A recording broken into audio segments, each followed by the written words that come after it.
평생 모은 집을 아들에게 내어주었더니 돌아온 건 낯선 세입자가 제 방을 차지한 사실이었습니다. 그날 밝혀진 아들의 배신과 제가 끝내 집을 되찾는 충격적인 과정까지 한 편의 드라마 같은 진실을 공개합니다. 사연 시작 전 구독과 좋아요 버튼 눌러주시면 사연의 재미가 2배가 됩니다. 사연 이야기 시작합니다. 저는 올해 68입니다. 평생을 가정을 위해 살아온 평범한 어머니죠. 젊은 시절부터 지금까지 제 삶에는 늘 누군가가 있었습니다.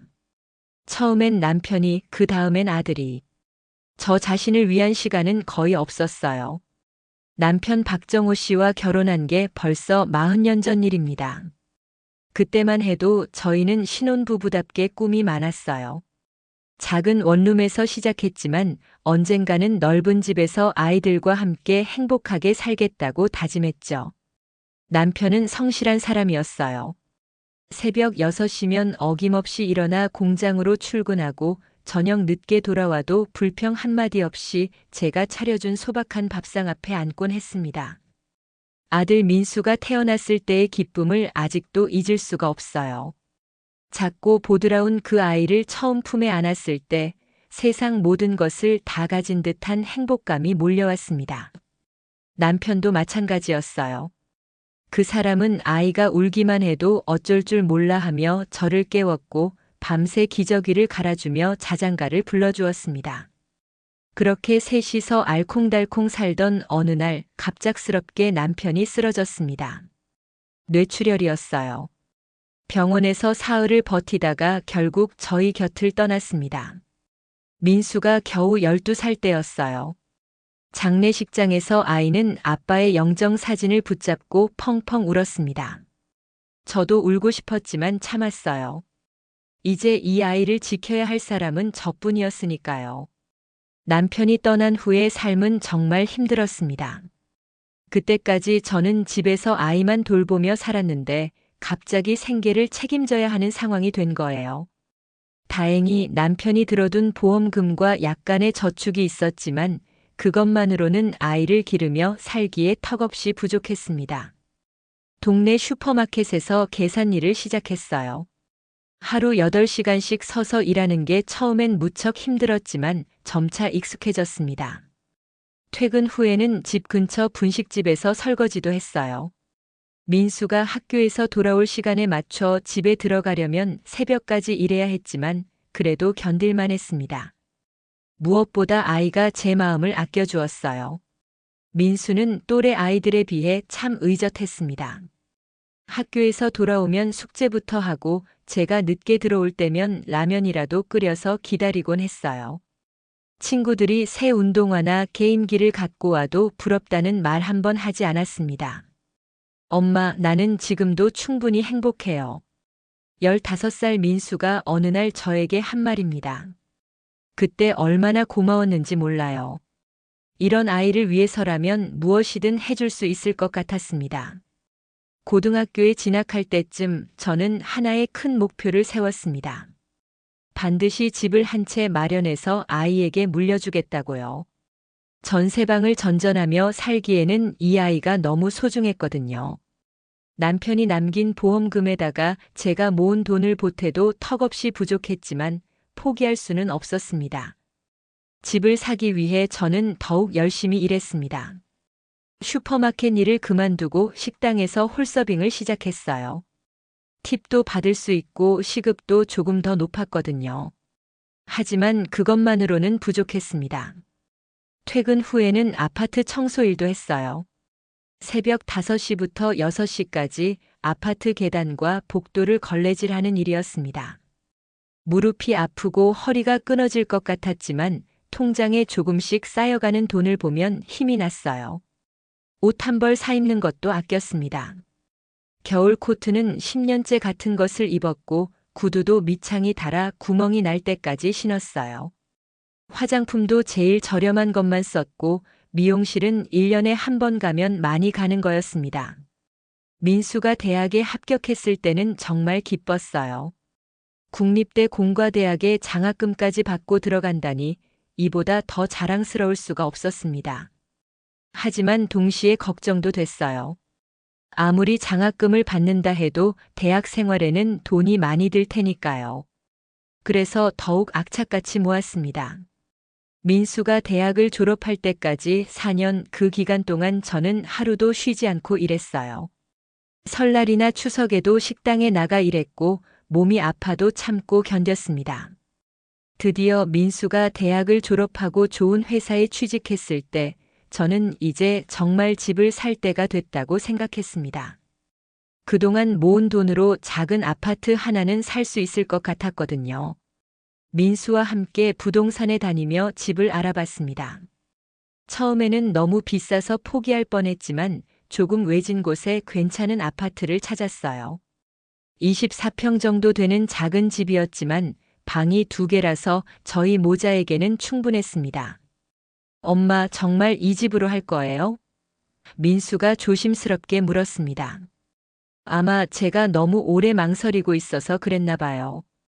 응, 여기가 좋겠구나. 내 방도 있고 엄마 방도 있고. 저는 웃으며 답했어요. 계약을 하던 날 부동산 중개사가 물었습니다. 소유주를 누구 명의로 하실 건가요? 저는 주저없이 말했습니다. 제 이름으로 해주세요. 민수가 깜짝 놀라며 말했어요. 엄마, 저 명의로 하시면 안 되나요? 세금도 아낄 수 있고. 아니다, 민수야. 이 집은 엄마가 평생 모은 돈으로 사는 거니까 엄마 이름으로 해야지. 그때는 그냥 당연한 일이라고 생각했어요. 제가 번 돈으로 산 집이니까 제 명의로 하는 게 맞다고 여겼거든요. 지금 생각해보면 그 판단이 얼마나 중요했는지 몰라요. 이사를 하던 날 민수가 저를 꼭 안아주었습니다. 엄마, 정말 고생 많았어요. 이제 좀 편하게 지내세요. 새 집에서의 생활은 정말 좋았어요. 오랜 세월 남의 집을 전전하며 눈치를 보며 살다가 드디어 제 집에서 마음 편히 쉴 수 있게 됐으니까요. 아침에 일어나면 햇살이 비치는 거실에 앉아 커피를 마셨고 저녁에는 민수와 함께 TV를 보며 담소를 나눴습니다.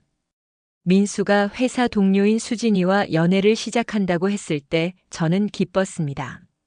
30이 넘도록 연애 한 번 제대로 못 해본 아들이 안쓰러웠거든요. 수진이는 차분하고 예의 바른 아이였어요. 처음 인사를 드리러 왔을 때도 정중했고 제가 만든 음식을 맛있게 먹어주었습니다. 어머님, 민수 오빠가 어머님 자랑을 정말 많이 해요. 혼자서 이렇게 훌륭하게 키우셨다니 정말 존경스러워요. 수진이의 이런 말에 저는 괜히 어깨가 으쓱해졌어요. 내 아들이 제대로 된 아이를 만났구나 싶었거든요. 결혼 이야기가 나왔을 때도 저는 적극적으로 도와주었습니다. 결혼식 비용도 제가 많이 보탰고 신혼여행도 보내주었어요. 그동안 민수를 위해서만 살아왔으니 이제 아들이 행복하면 그게 제 행복이라고 생각했거든요. 결혼 후 신혼부부는 자연스럽게 저희 집에서 함께 살게 됐습니다. 수진이가 먼저 제안했어요. 어머님 혼자 계시기 쓸쓸하실 텐데 저희가 모시고 살겠어요. 처음에는 괜찮았어요. 집안에 활기도 생기고 며느리가 요리도 잘해서 저도 편했거든요.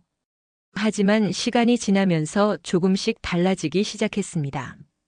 어머님, 전자레인지 좀 새 걸로 바꾸면 안 될까요? 이것 좀 너무 오래된 것 같아서요. 어머님, 안방 화장대가 공간을 너무 많이 차지하는 것 같은데 좀 더 작은 걸로 바꾸시는 게 어떨까요? 처음에는 며느리가 집을 더 좋게 만들려고 하는 마음으로 이해했어요. 하지만 점점 제가 주인이 아닌 것 같은 느낌이 들기 시작했습니다.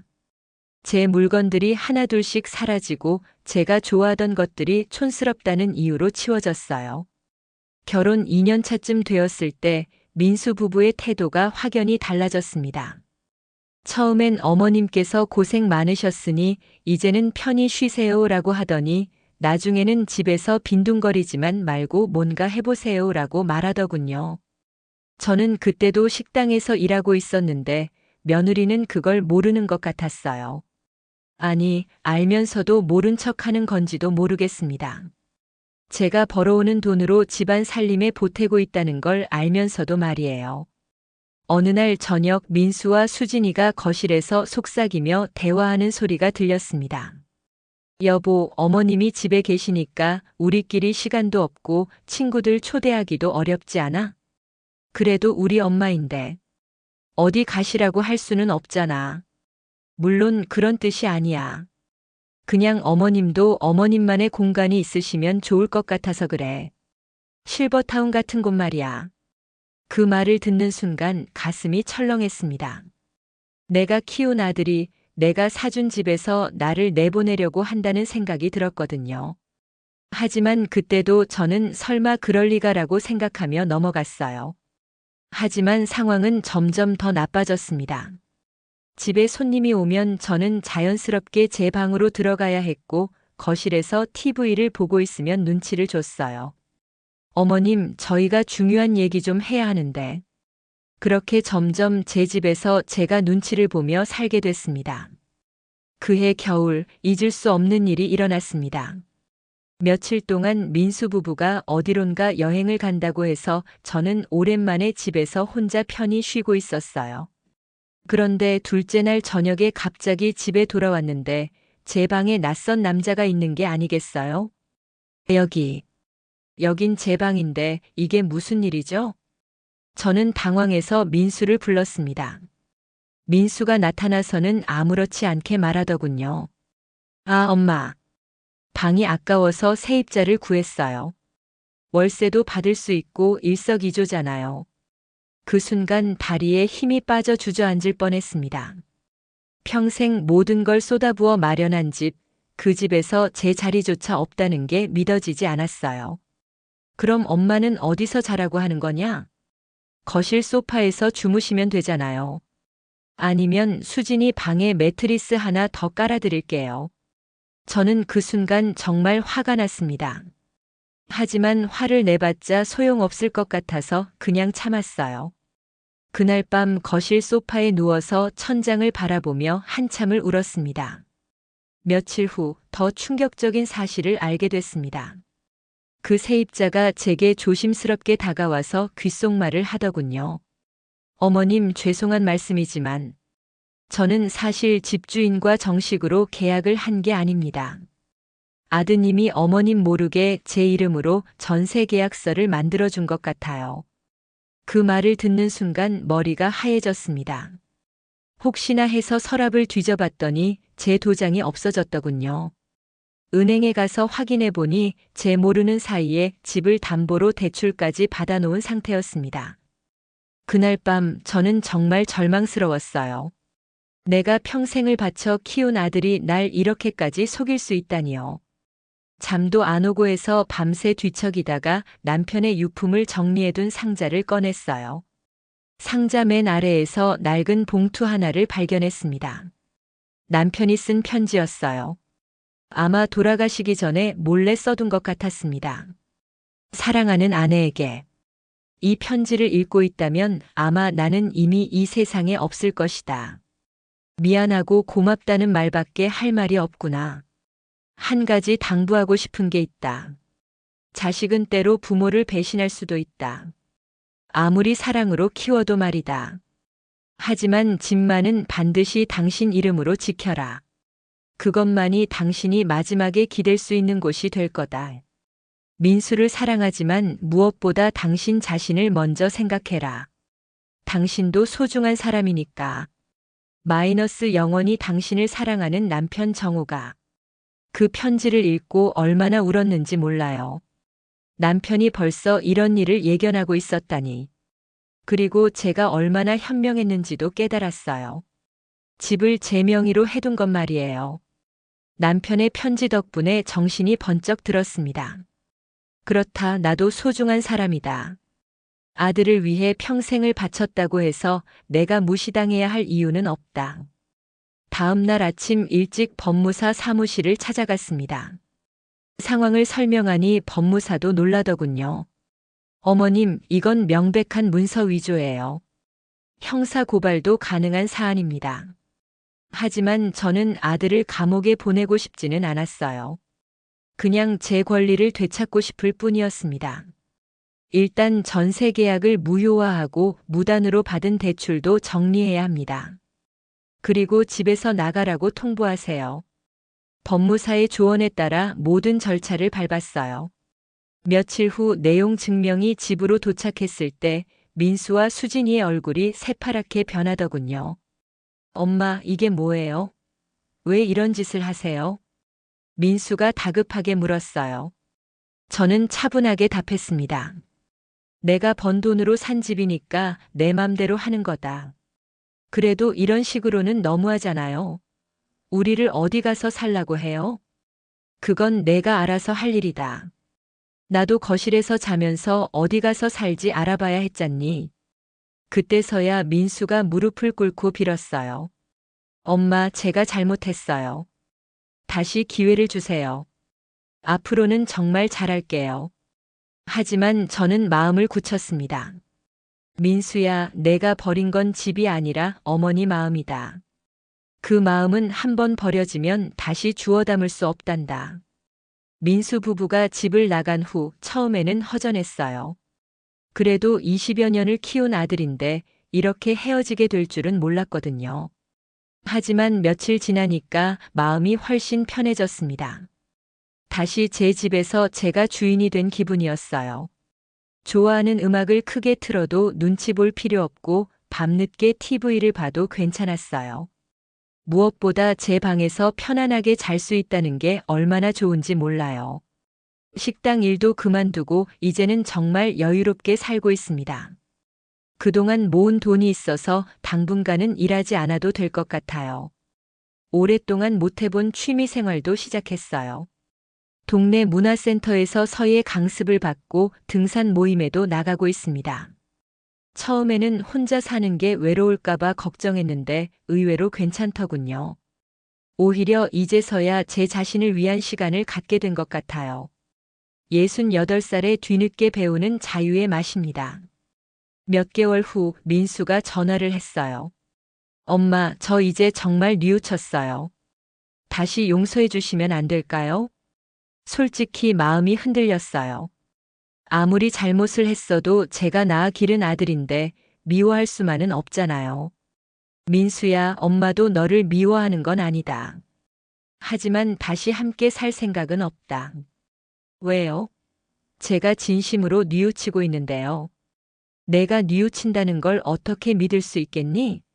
한번 배신당한 마음은 쉽게 회복되지 않는단다. 그리고 저는 깨달았어요. 진정한 사랑이란 희생만 하는 게 아니라는 걸요. 상대방이 잘못했을 때는 확실하게 선을 그어야 하고 내 자신도 소중히 여겨야 한다는 걸요. 동네 이웃들 중에는 제 선택을 이해하지 못하는 분들도 있어요. 그래도 아들인데 너무 매정한 거 아니냐? 나이 들어서 혼자 살면 위험하지 않냐? 하지만 저는 후회하지 않아요. 오히려 이제서야 제대로 된 선택을 한 것 같거든요. 지금 저는 혼자 살지만 외롭지 않습니다.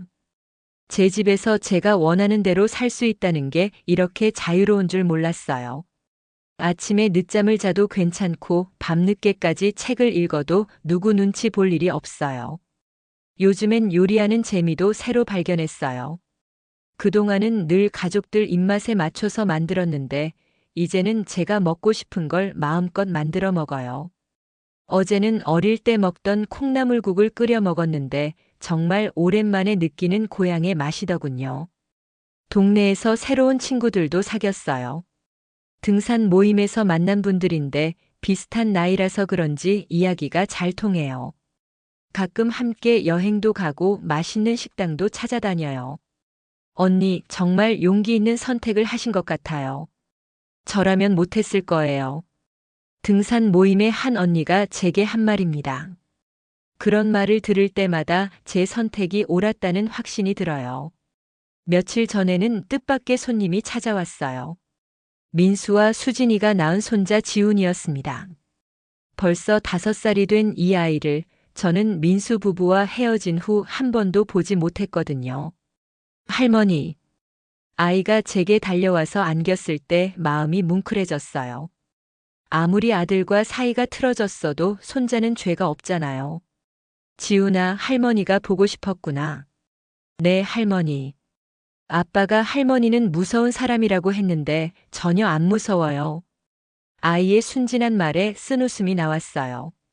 민수가 아이에게 저를 어떻게 말했을지 짐작이 갔거든요. 지훈이를 돌봐주러 온 건 수진이의 어머니였어요. 그분이 조심스럽게 말씀하셨습니다. 사돈 어머님, 제가 중간에서 뭐라고 할 입장은 아니지만 민수가 정말 많이 후회하고 있어요. 그럴 줄 알았습니다. 하지만 이미 엎질러진 물이죠. 그래도 지훈이 때문에라도 저는 고개를 저었어요. 지훈이는 언제든 할머니 집에 놀러 와도 됩니다. 하지만 그것과 민수를 용서하는 것은 별개 문제예요. 1년이 더 지났습니다. 계절이 바뀌는 걸 보니 정말 시간이 빠르다는 생각이 들어요. 이제는 혼자 사는 생활이 완전히 익숙해졌습니다. 며칠 전에는 민수가 직접 찾아왔어요. 많이 야위어 보이더군요. 엄마, 저 이제 정말 달라졌어요. 수진이와도 이혼했고 지훈이 양육권도 수진이가 가져갔어요. 저는 놀랐지만 표정은 드러내지 않았어요. 그래서 어쩌자는 거니? 다시 엄마와 함께 살고 싶어요. 이번에는 정말 효도하며 살겠어요. 하지만 저는 단호하게 말했습니다. 민수야, 내가 혼자 살아보는 것도 좋을 것 같구나. 엄마도 이제 혼자 사는 맛을 알았거든. 엄마, 내가 진짜 달라졌는지는 시간이 증명해 줄 거다. 지금 당장 같이 살자고 해서 믿을 수는 없어. 민수는 결국 빈손으로 돌아갔어요. 그 뒷모습을 보니 조금은 안쓰럽기도 했지만 마음을 바꿀 생각은 없었습니다. 요즘 저는 새로운 취미를 하나 더 시작했어요. 바로 일기 쓰기입니다. 하루하루의 소소한 일상을 기록하는데 이게 생각보다 재미있어요. 오늘은 동네 꽃집에서 장미 한 송이를 사왔다. 빨간 장미였는데 거실 화병에 꽂아두니 집안이 훨씬 화사해 보인다. 예전에는 꽃 한 송이 사는 것도 사치라고 생각했는데 이제는 이런 작은 기쁨들이 얼마나 소중한지 안다.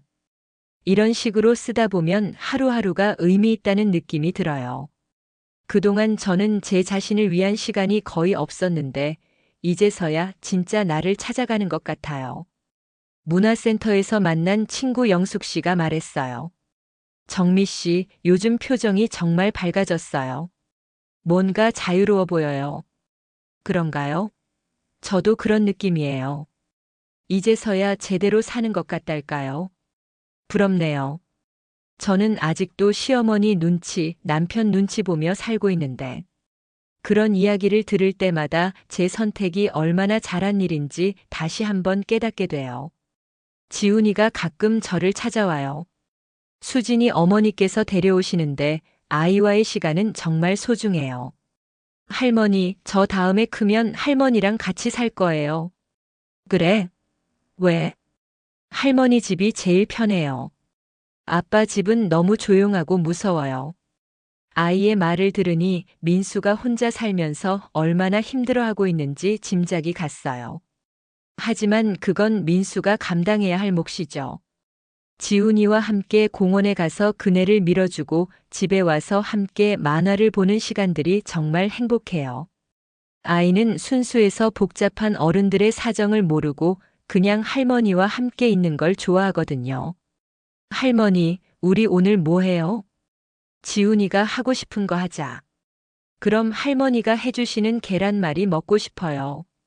아이를 위해 계란말이를 만들어주는 시간도 즐거워요. 예전에는 의무감으로 했던 요리가 이제는 진짜 기쁨이 됐거든요.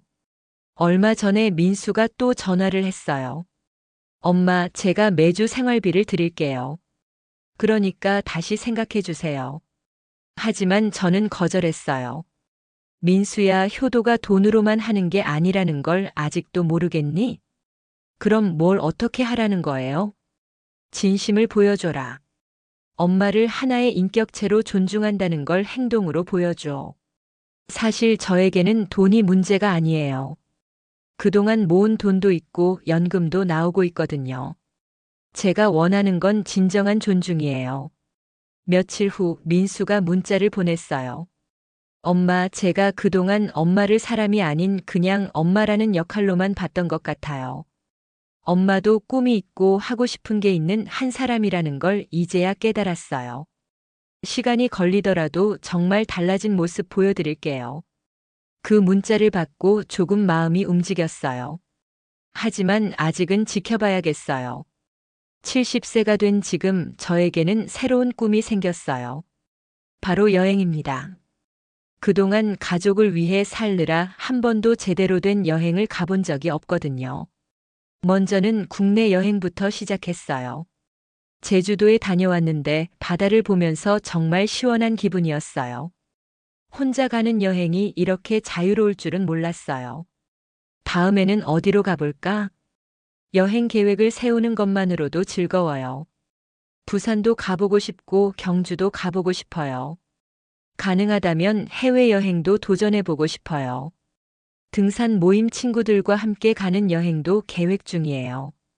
다들 나이는 비슷하지만 마음만은 청춘인 분들이라서 함께 있으면 정말 즐거워요.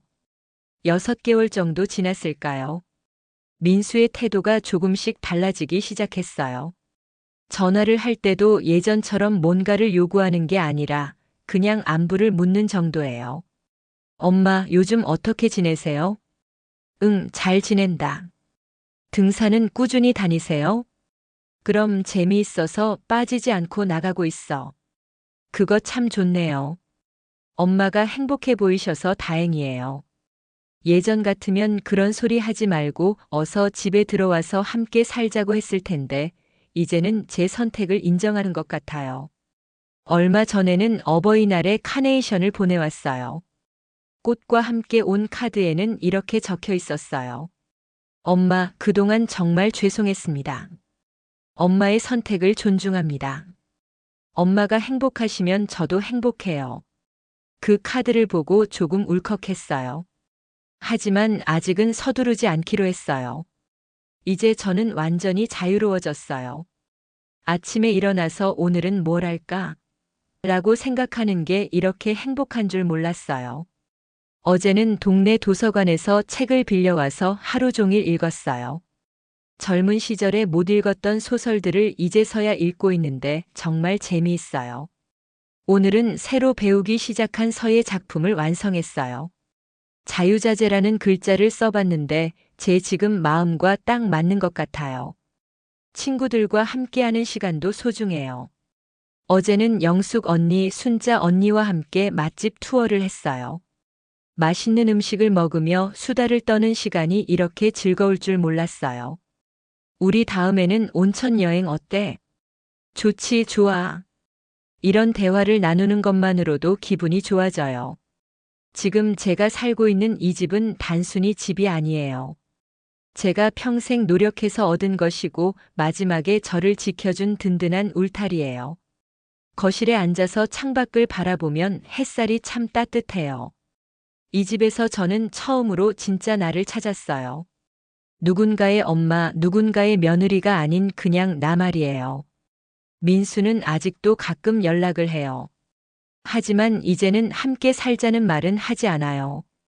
대신 제 선택을 존중한다고 말하죠. 그 변화만으로도 충분해요. 혹시 언젠가 민수가 정말로 달라진다면 그때는 다시 생각해 볼지도 모르겠어요. 하지만 지금으로서는 이 자유로운 삶이 너무 소중해요. 70평생을 살아오면서 이제서야 깨달은 게 있어요. 다른 사람을 위해 희생하는 것도 중요하지만 나 자신을 사랑하고 존중하는 것도 똑같이 중요하다는 걸요. 이 집은 저에게 단순한 거주 공간이 아니라 자유의 상징이에요. 여기서 저는 누구 눈치도 보지 않고 제가 원하는 대로 살아가고 있어요. 내가 끝내 지켜낸 건 집 한 채가 아니라 나 자신이었어요. 그리고 그것으로 충분해요. 창밖으로 해가 지고 있네요. 오늘도 하루가 저물어가지만 내일이 기대돼요. 내일은 또 어떤 새로운 하루가 될까요? 저는 지금 행복합니다. 진짜로요. 사연 재밌게 들으셨나요? 구독과 좋아요 잊지 마시고요. 댓글로 여러분의 생각을 나눠주세요. 다음 영상에서도 더 감동적이고 흥미로운 이야기로 찾아뵙겠습니다. 함께 해주셔서 감사합니다.